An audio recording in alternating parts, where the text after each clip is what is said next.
বাজারে ভালো দাম পাওয়ায় বীজের জন্য সংরক্ষিত আলু এবার বিক্রি হচ্ছে খাবারের আলু হিসেবে।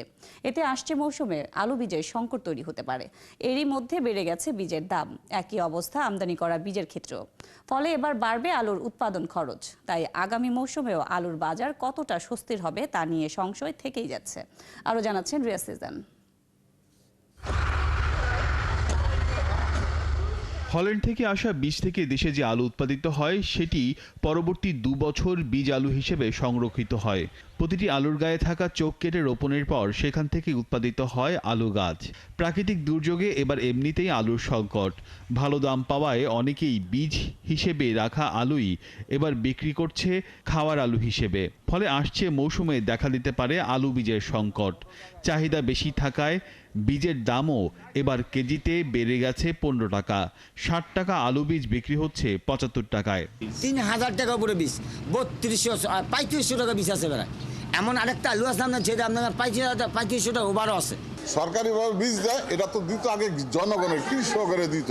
ডিলারের উপরে সব ছেড়ে দিতে, তারা নিয়ে এটা বিভিন্ন দামে বিক্রি করতেছে। একই চিত্র বাক্স আলু বা বিদেশ থেকে আমদানি করা বীজের ক্ষেত্রেও। একটা বাক্স সহকারে ওজনে 50 কেজি থাকে, বর্তমানে 25,000 টাকা দাম, 500 টাকা কেজি। বাক্স কমাইছে। আর যেই টাইমে আলুটা লাগাইছে ওই টাইমে আলুটা ক্ষতি হয়েছে। বীজের এই বাড়তি দাম প্রভাব ফেলতে পারে পরের মৌসুমের উৎপাদিত আলুর দামে।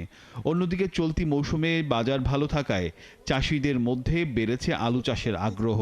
অনেকে বীজ আলুটা খাবার আলু হিসেবে বিক্রয় করে দিয়েছে। বাজারে যে কোনো দ্রব্যের, যে কোনো পণ্যের মূল্য আসলে ডিমান্ড সাপ্লাইটাই হলো মূল কারণ। এখানে প্রায় 35% মূল্য বৃদ্ধি পাইছে জমির লিজ প্রাইসটা। তারপরে ধরেন কিছু উপকরণের যেগুলো দাম আছে এগুলোও তো ধরেন ক্রমশ ডলারের দাম বাড়ার কারণে এগুলোর সঙ্গে একটার সাথে একটা সম্পর্কিত। আমদানি করা বীজ আনতে 1 বছর আগে বুকিং দিতে হয়। ফলে বীজের চাহিদার হিসেবে এবার আমদানি করার বীজের পরিমাণও কম আছে। ডলারের দাম বাড়ার প্রভাবও। জেনারেলি যেটা হয়, হল্যান্ডে তো বুকিং দিতে হয় 1 বছর আগে, সেটুকুই তারা উৎপাদন করে রাখে এবং সেটাই কিন্তু সাপ্লাই করে, সেটাই করছে। 105 টাকাতে ইউরো পাওয়া যেত, এখন 130 টাকা 35 টাকা কিন্তু ইউরো হয়ে গেছে। যার কারণে আমাদের ইম্পোর্ট কস্টটা অনেক বেড়ে গেছে এবং ইম্পোর্ট কস্টের ইম্প্যাক্টটা কিন্তু আমরা দেখতে পাচ্ছি। তবে আশার কথা, এখন দেশীয় উৎপাদিত হচ্ছে উন্নত জাতের আলু বীজ। ফলে আগামী 2-1 বছরের মধ্যে কমবে বিদেশ নির্ভরতা। আমাদের ল্যাবরেটরিতে মলিকুলার ইন্টারভেনশন করে 60টা জাত উদ্ভাবন করেছি আলু।